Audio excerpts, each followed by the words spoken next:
বিসমিল্লাহির রহমানির রহিম। বিএনপির চেয়ারপারসন,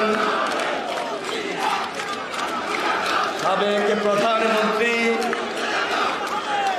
মাদার অব ডেমোক্রেসি, আপসহীন দেশনেত্রী বেগম খালেদা জিয়ার মুক্তি মিছিলে আজকে যারা অংশগ্রহণ করেছেন, আপনাদের সবাইকে সংগ্রামী শুভেচ্ছা এবং বিপ্লবী অভিনন্দন জানাচ্ছি।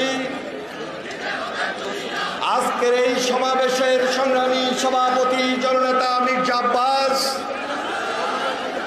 প্রধান অতিথি হিসাবে উপস্থিত রয়েছেন বিএনপির সংগ্রামী মহাসচিব মির্জা ফখরুল ইসলাম আলমগীর,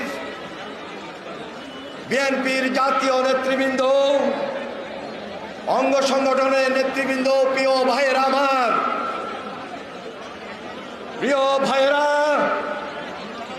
10ই ডিসেম্বর আমরা দেশনেত্রী বেগম খালেদা জিয়াকে মুক্ত করতে পারি নাই। 28শে অক্টোবর আমরা দেশনেত্রী বেগম খালেদা জিয়াকে মুক্ত করতে পারি নাই।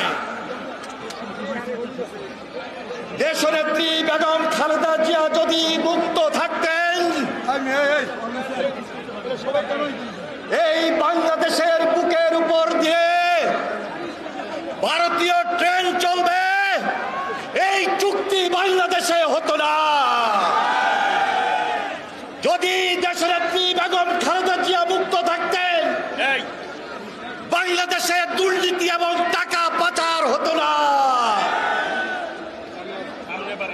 দেশনেত্রী বেগম খালেদা জিয়া যদি মুক্ত থাকতেন, বাংলাদেশে আইনের শাসন, বিচার ব্যবস্থা স্বাধীন থাকত। প্রিয় ভাইরা আমার, তাই আজকে এই অবৈধ প্রধানমন্ত্রী সর্বশেষ 7 জানুয়ারি আবারও এই মসনদকে দখল করেছ। তাই এই অবৈধ প্রধানমন্ত্রীকে আজকের এই সভা থেকে আবারও মেসেজ দিতে চাই, হুঁশিয়ার করে দিতে চাই, এই বাংলার প্রয়োজন আপসহীন দেশনেত্রী বেগম খালেদা জিয়াকে অবিলম্বে মুক্তি দাও।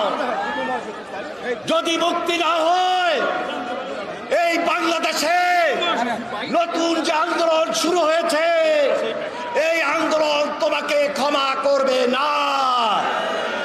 তাই আজকে নতুন দীপ্তে, নতুন অঙ্গীকারে অঙ্গীকারবদ্ধ হয়ে আমরা সেই স্লোগান আবারও দিতে চাই, মুক্তি মুক্তি মুক্তি চাই, মুক্তি মুক্তি মুক্তি চাই।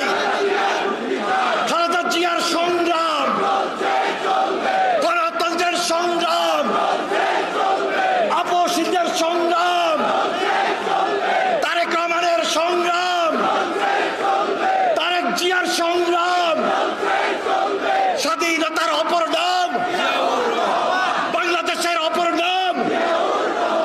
ধন্যবাদ সবাইকে। খোদা হাফেজ। বাংলাদেশ জিন্দাবাদ, জাতীয়তাবাদী দল জিন্দাবাদ, শহীদ অমর হোক দেশনেত্রী বেগম খালেদা জিয়া জিন্দাবাদ, আগামী রাষ্ট্রনায়ক তারেক রহমান জিন্দাবাদ জিন্দাবাদ।